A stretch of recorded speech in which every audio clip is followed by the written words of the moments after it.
I'm James Heaney, and this is Brief News Brief. Welcome back, everybody. We sure are glad to be back. We took a vacation, a great vacation. We actually took a vacation from the news, closing our eyes and ears to the ongoings of the world around us, just to spend time with family and loved ones during the holidays. But we're back, and it's 2017. What do I got here?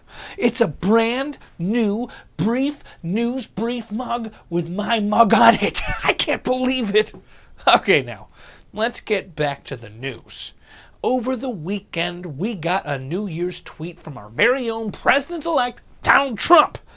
He said, "Happy New Year's, including to all my many enemies and those who fought me and lost so badly they just don't know what to do. Love."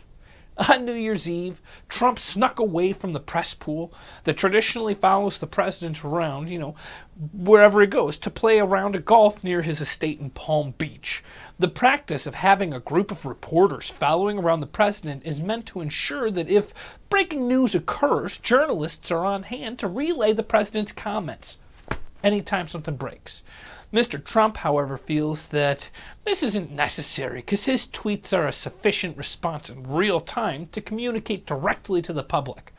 In this case, he is tweeting a New Year's tweet straight to his enemies, reminding them that his enemies not only lost, but they lost so badly.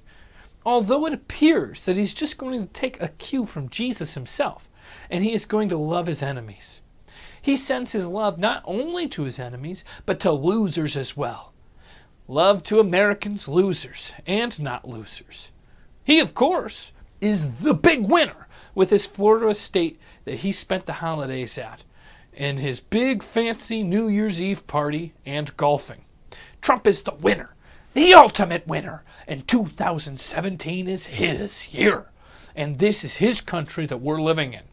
Sure, our Obama is the president for another 20 days or so. We could call him, instead of the president, the pastident. But anyways, he's not only coming.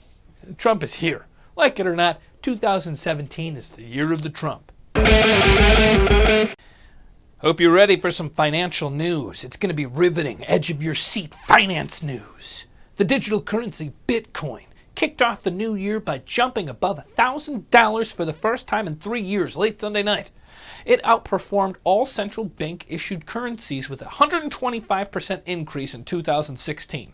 Now, Bitcoins, if you're not familiar, is not just the amount of change you throw at a homeless person on the street. It is a web-based cryptocurrency that has no central authority, relying instead on thousands of computers across the world to validate transactions and added new Bitcoins to the system.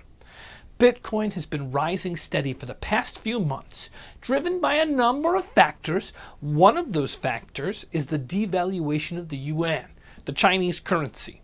Data shows most Bitcoin trading is done in China. Bitcoin is used to move money across the globe quickly and anonymously, and it does not fall under the purview of any authority, making it attractive to those wanting to get around capital controls. It also may appeal to those worried about a lack of supply of cash, such as in India, where Prime Minister Narendra Modi, forgive my pronunciation, removed high-denomination banknotes from the circulation in November. Though Bitcoin is still some way off the all-time high of $1,163 that it reached on the Bitstamp exchange in late 2013, there are now more Bitcoins in circulation.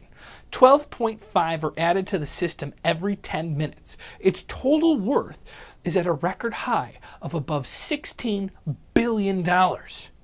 Overall, Bitcoin experts said that the market is growing in terms of volume and those participating in creating a network effect that will see the price rise further. This is comparable to like rideshare apps like Uber and Lyft. In any city, the value of Lyft or Uber is directly dependent on the number of drivers and the number of users. It's not linear, it's exponential. The same is true of the value of Bitcoin. The more people that use it, the more it's worth.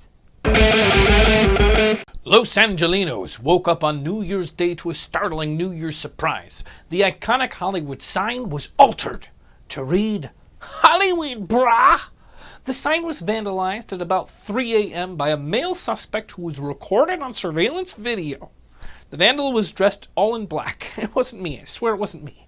He scaled the Santa Monica Mountains in the Hollywood Hills area, specifically Mount Lee, and made his way over security fences and altered the O's to E's.